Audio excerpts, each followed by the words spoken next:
With enormous billboards portraying none other than Caitlin Clark looming over the streets, Angel Reese received the harshest reality check of her career right in the middle of Chicago. Nike has now gotten involved in the trolling of Angel Reese as they have decided to put a billboard in Chicago right down the road from where Angel Reese's fan, her hometown. The message is clear: this is Clark's league. Now, in the first, fans of Angel Reese are furious, calling it unjust, disrespectful, and an insult to their so-called queen. But oh my goodness, Angel Reese's fans. But is this just here's the reality. Chicago simply let the world know who truly controls women's basketball in the second division. But is this just business, or is it a calculated jab at Angel Reese? Why is the entire internet going crazy over this? Let's break it down. Billboards aren't put up for players who miss layups. They're put up for superstars who change the game.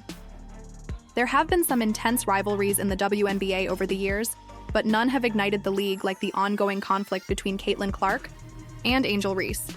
The two have been compared, discussed, and pitted against one another since their historic had somebody on your show who literally pointed out you can't make a damn layup. I mean, she brought the joke to the podcast. Yeah, she said she's going to help her, but literally calls her out. Nike college games, and now that they are both in the professional ranks, the competition has only gotten more intense. However, what recently transpired in Chicago has elevated this rivalry to a level far beyond basketball in the third place. Nike just made a daring declaration, putting the image of Caitlin Clark on enormous billboards in Chico. Not only did Angel Reese's hometown of Chicago have 2 billboards in the center of the city where she is meant to be the star, but her followers went utterly crazy, and social media erupted in indignation. Supporters of Reese spoke to it as rude, unfair, and an insult to their queen. Some even suggested that it was deliberate sabotage, as though the league and corporate sponsors were trying to harm her. But it's really just the fans, her fans, the Iowa fans, now the Indiana fans that are like, they ride for her. And I respect that respectfully, but sometimes it's very disrespectful. I think there's a lot of racism when it comes to it, and I don't believe she stands on any of that. But when it comes to death threats, like, I'm talking about people have come down to my address, follow me home. Like, it's come down to that. Multiple occasions, people have made AI pictures of me, like, naked. Literally. Really? They have sent it to my family members. My family members are like, uncles are sending it to me like, no. Are you naked on Instagram? Reality is much more terrible. For Reese's admirers to acknowledge that Caitlin Clark is just more attractive and marketable than Angel Reese.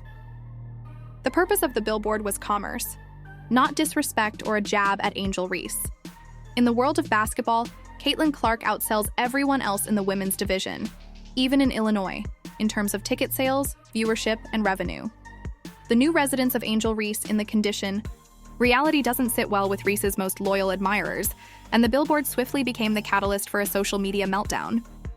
Caitlin Clark's basketball reference player biography receives more visits than hers, but that isn't media prejudice or a conspiracy.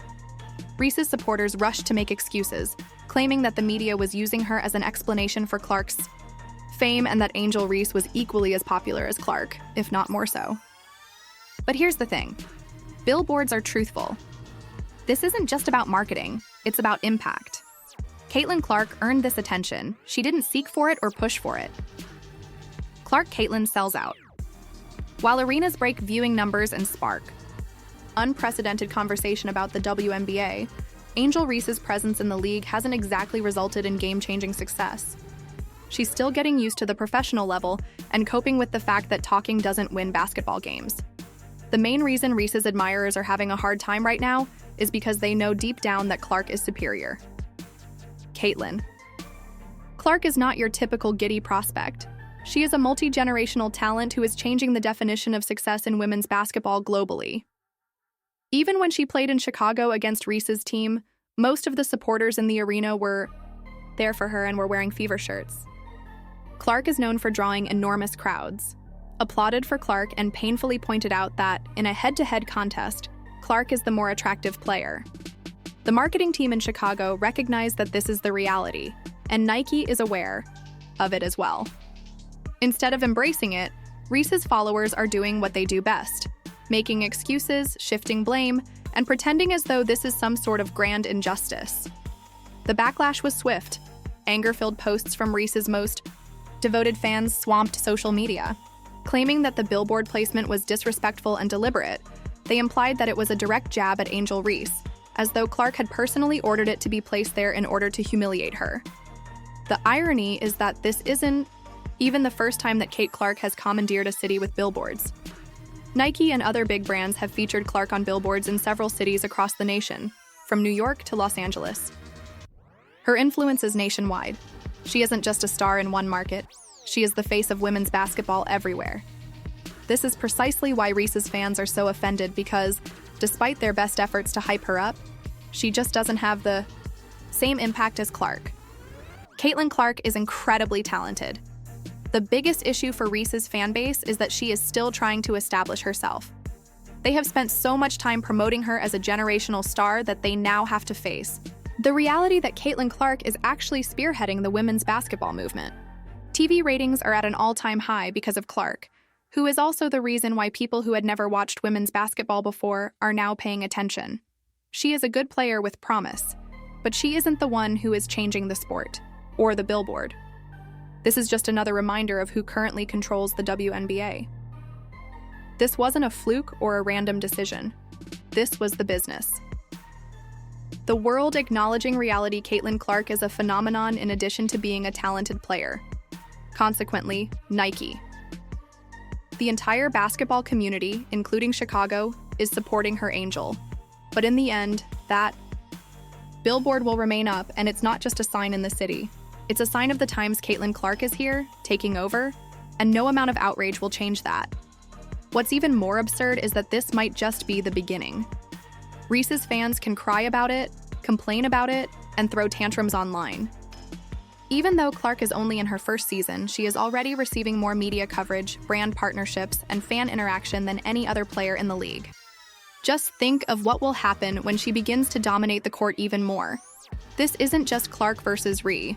Women's basketball is entering a new era where talking won't get you as many billboards as playing like a superstar, and Caitlin Clark is now the only player who is actually deserving of that moniker. The controversy surrounding the Caitlin Clark billboards in Chicago has only grown more intense. What began as a straightforward marketing tactic has split the WNBA fan base on one side, while Clark supporters view it as a well-earned spotlight for the most well-liked player in women's basketball on the other. Fans of Reese are furiously expressing their disapproval of the move on the internet, calling it disrespectful, deliberate, and downright degrading for their favorite player. As the drama began to calm down, the Chicago Sky social media team chose to escalate the controversy further by posting mocking and subtly disparaging remarks about the billboard controversy, using a combination of capital